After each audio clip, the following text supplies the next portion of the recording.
I've been playing Ragnarok with some self-imposed rules and a touch of roleplay. Flamma of Geffen, a fire-only wizard. Well, almost fire-only. I couldn't pass the wizard test without using Napalm Beat, so I've allowed him to use some ghost and neutral magic as well.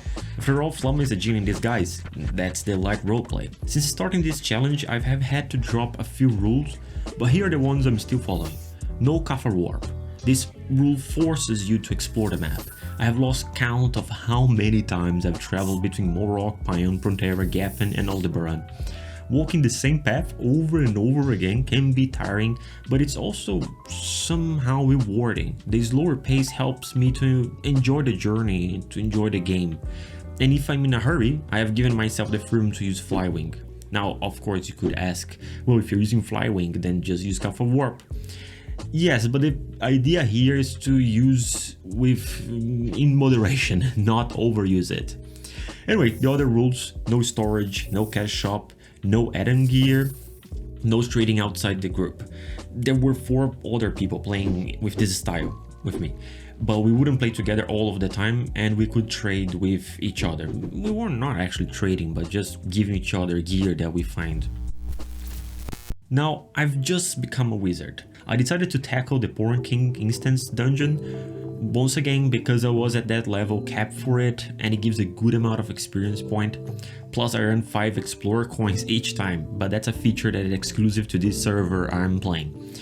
It took a bit longer than I expected, but I managed to complete it. My goal was to capture a Porring, so I crafted a green apple using green herb, jalopy and sticky mucus that I've been collecting. Unfortunately, I failed the attempt, but I won't give up until I have my Porring. Next, I headed to Aldebaran. On the way, I fought some monsters, but just below Aldebaran, I had to walk all the way back, but finally I arrived in Aldebaran and headed to the northern maps to burn some geographers. I leveled up quite a bit here and then moved on to kill goats because they drop herbs and I really wanted green herbs to get my Porring.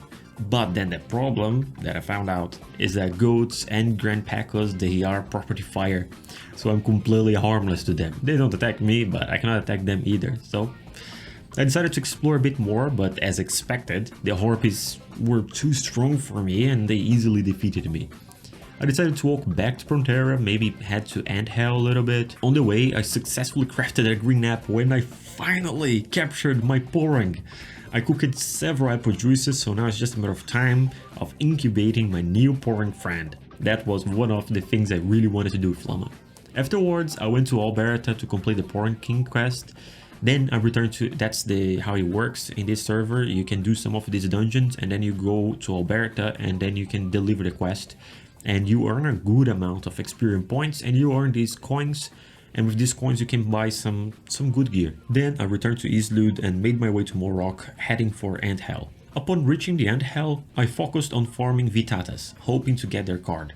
There were so many familiars there that I might end up with a familiar card instead of a Vitata card. After defeating 100 Vitatas, I got noticed by their queen, Maya.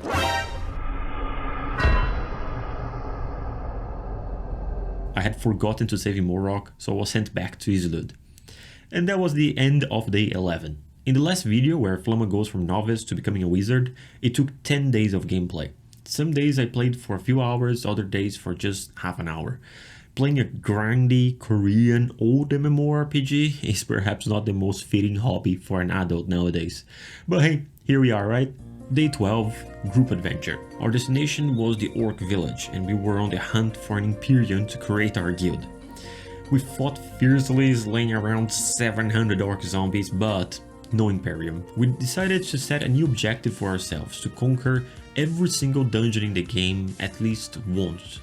This adds a whole new layer of challenge and adventure to our journey. We already had done the Porn King one, so we attempted the Orc Memorial dungeon. It was going to take a while to defeat the MVP there, but it was doable. However, we let our guard down and ended up getting wiped out. For the next 5 days, I stayed in Anthell. Well, I would play less than an hour per day, sometimes just half an hour. But anyway, I did that for 5 days. I killed in total over 1,000 Vitatas, but no card. And Maya got me once again. Day 19, we finally managed to create our guild, and we defeated the boss. Then we attempted to the Sealed Shrine dungeon, but as soon as we stepped into the dungeon, bam! We got overwhelmed quickly. Day 21, another day of playing with the group. We were headed to the Orc village for another Orc Memorial attempt, but our priest Marcus Luther forgot to save Warp Portal there, and we cannot use the Kappa Warp. We were in Islud at that time. He bravely made the journey to the Orc village alone, just himself, saved the portal, and came back to fetch us. You see, who needs a Kappa Warp? After that, we decided to try the Sealed Shrine dungeon once again. And we managed to make some progress, and at least we were surviving inside, at least the first floor of the dungeon. But it was getting too late for a Sunday night, and the quest is quite long. Next day, we were in Islud, and a player with a Doram character, the little cat, asked for help walking to Pion. We decided to join them on foot. It was a really fun journey. This person was not someone from our group. It was a stranger who actually asked for help to get to Pion. Instead of giving some Zenny for him to get to, get a Kappa Warp, we escorted him all the way to Pion. And this was a very nice little quest. Day 25. The Orc Memorial dungeon became so easy for us, which was good because it gave a good amount of experience points. But we decided to attempt once again the Sealed Shrine quest. We made it quite far this time, but we were defeated before reaching the MVP. It was still a great experience.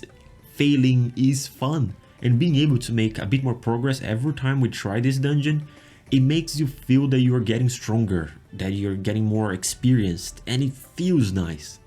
I traveled around Brun Midigar alone for the next few days, eventually reaching Yuna. There was a new seasonal event taking place called the Royal Hunt, so I decided to give it a try.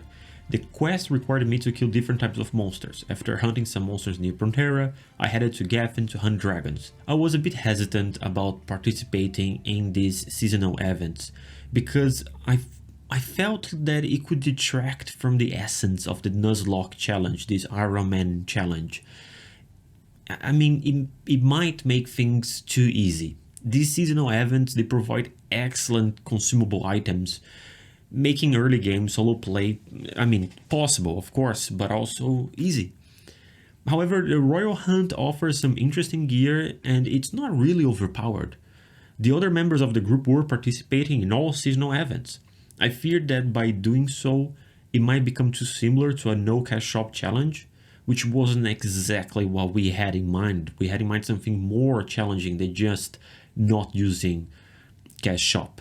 But still, Flamma is still a fire only mage, so that's still quite a challenge, right? And also, I wouldn't participate in these seasonal events that give really good consumable items or gear. And then there was a break.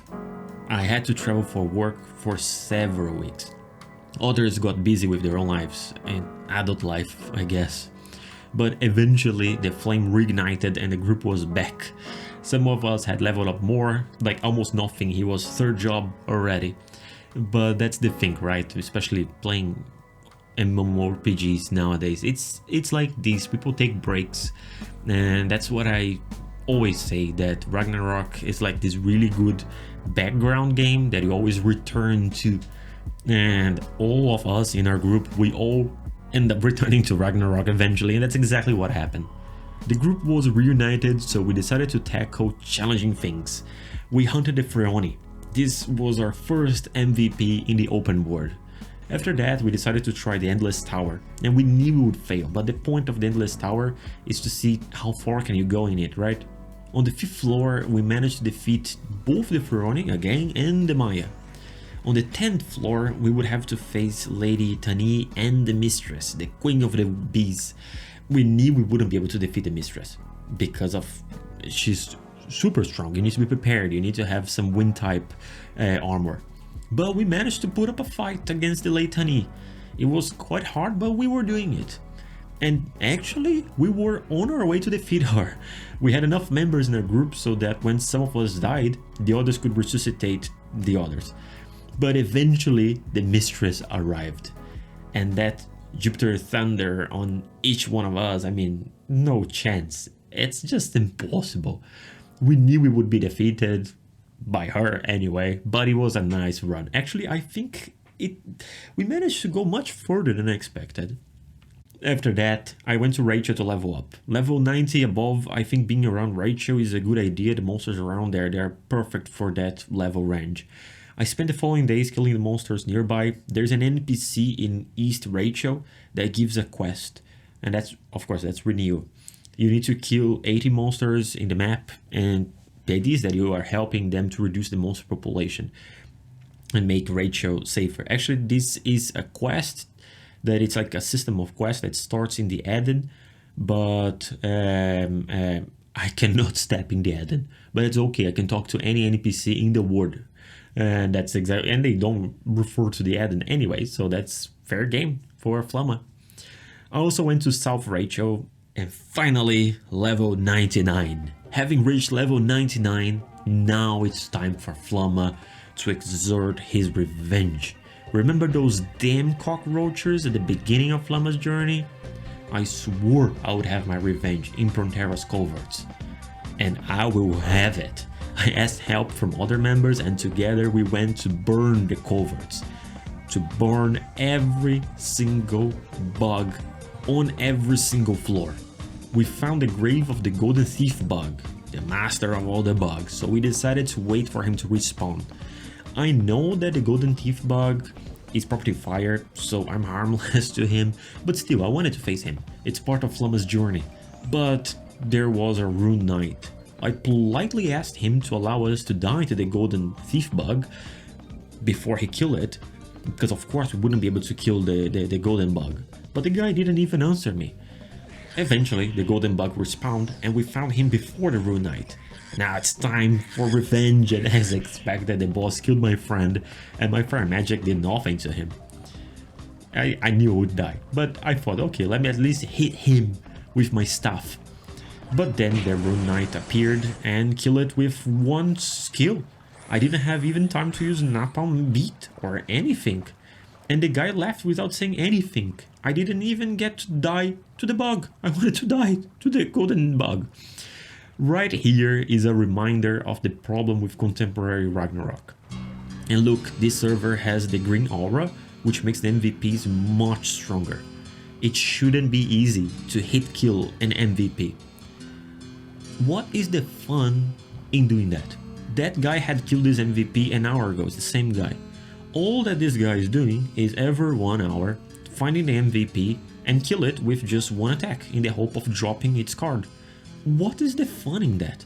There's no competition for MVP anymore, like most valuable player. Where's the competition?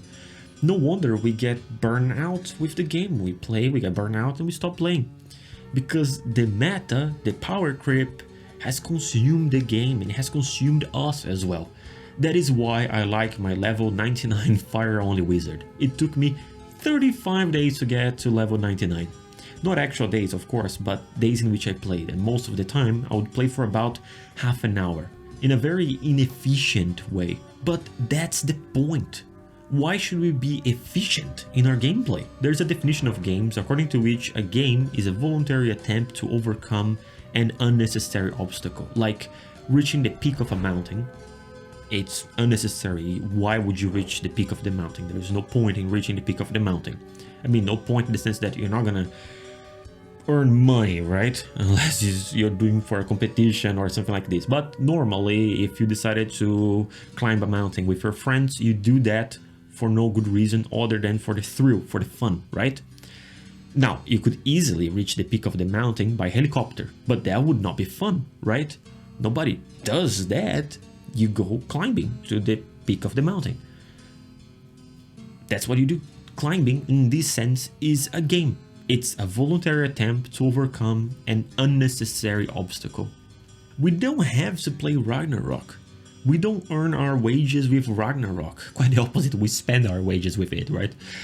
We play for fun. We play Ragnarok just for fun.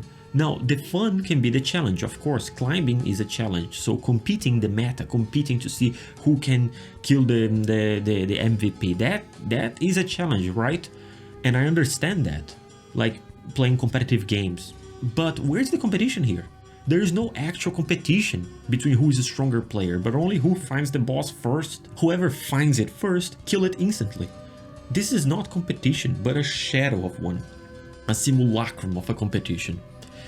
And like, they can find the MVPs quite fast because there are some items that help you that show you where in the map the MVP is, and there are other consumable items that can make you run super fast. So what's the point?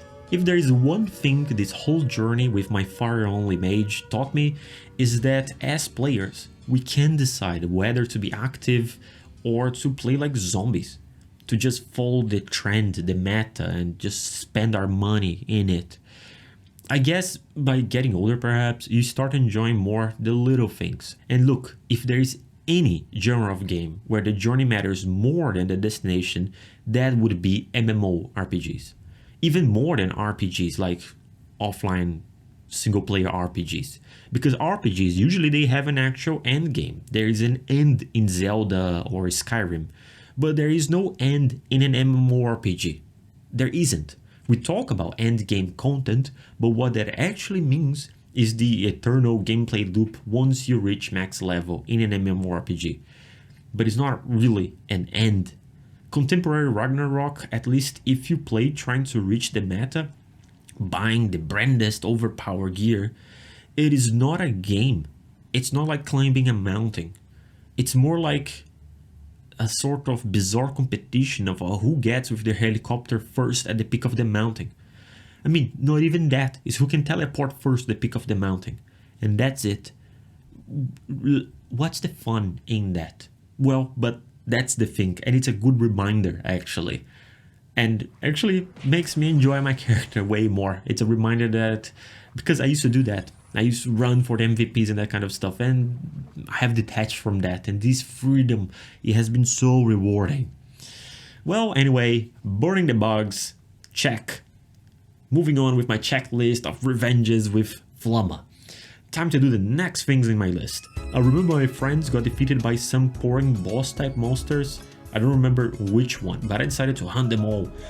There's that map that has all of them there. There's the pouring map. I found the Angeling and I defeated it, and I also found the Ghost Ring, but the Ghost Ring is a coward.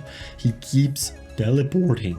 I walked all over the map and I didn't find the other pouring boss type monsters, so you know what? Revenging my friends, check. Time to face the ultimate challenge, the last thing in my checklist. Flamma is a genie in disguise, remember? There is a genie in this game, Ifrit. Ifrit is based on the stories about an evil jinn. Jinns, they have this strong folklore in many countries in Asia. And jinns are not necessarily evil, but there is an evil jinn, and his name is Ifrit. And in Ragnarok, the designers, they decided to put Ifrit in the volcano. It makes a lot of sense, right? Because he's type fire. Actually, that's why Flamma is a jinn. The idea is because he's a fire-only mage, right? So it fits very well, and they put the Ifrit in the volcano. I mean, the folk stories about jinns, actually they live in the desert, empty areas, not in volcanoes, but okay, it fits, it's fire. And it's a super dangerous place, especially for Flamma, who not only has such very low HP, it's a wizard after all, he doesn't have any water magic. What is he going to do there? He's not going to be able to survive. The only way I would be able to find the Ifrit would be by using flying wings, and so I did it. I got defeated several times by a random mob in the map. Eventually I found the Ifrit, but a mob killed me first. I must face Ifrit. I won't accept not being defeated by Ifrit himself. So I persisted, and finally I managed to face him. And of course, he killed me immediately.